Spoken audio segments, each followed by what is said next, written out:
नहीं लगेगा ध्यान तो कैसे होगा ज्ञान के दूसरे भाग में हम आपके साथ हैं।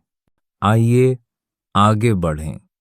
हमारे बार बार प्रार्थना करने पर हमें गुरुदेव ने आगे बताया कि मूलाधार चक्र को जागृत करने के लिए वीर्य का संचय बहुत जरूरी है और वीर्य की शक्ति के बारे में जानना भी जरूरी है।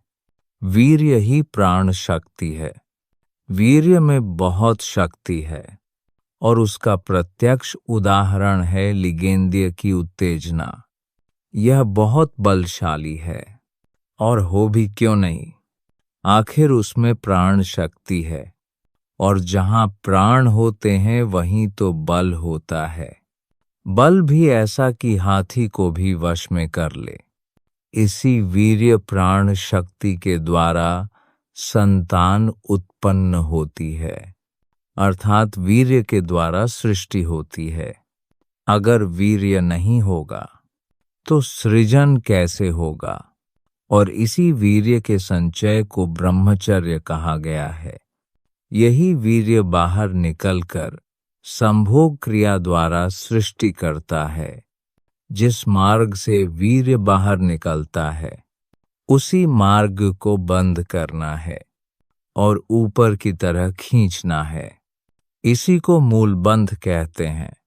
तपस्वी साधु संत इसी मार्ग को बंद कर देते हैं और यही वो मार्ग है जिसको बंद ना करें तो वीर्य बाहर निकलता है और इसी वीर्य के माध्यम से एक आत्मा का एक शरीर में प्रवेश होता है, फिर जन्म होता है और फिर समय अनुसार मृत्यु होती है। अर्थात इसी द्वार से जीवात्मा मृत्यु लोक में आता है और जन्म मरण होता है। जो इस द्वार को बंद कर लेता है उसका जन्म मरण नहीं होता, क्योंकि उसने मृत्यु लोक में प्रवेश के द्वार को ही बंद कर दिया। तो जन्म मरण कैसे होगा?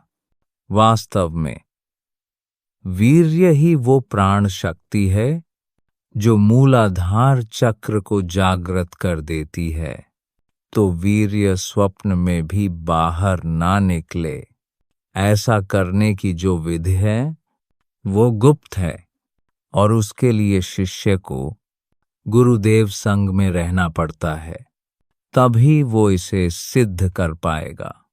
और ब्रह्मचर्य मूलाधार चक्र सिद्ध होने पर आगे के अनुभव बहुत दिव्य होते हैं, जिनके बारे में हम आपको अगले भाग में बताएंगे। बने रहें हमारे साथ। नहीं लगेगा ध्यान तो कैसे होगा ज्ञान के अगले भाग में। और यदि हमारे द्वारा बताई बातें आपको अच्छी लगें तो चैनल को लाइक और सब्सक्राइब अवश्य करें। तो मिलते हैं अगले भाग में। तब तक के लिए नमः शिवाय।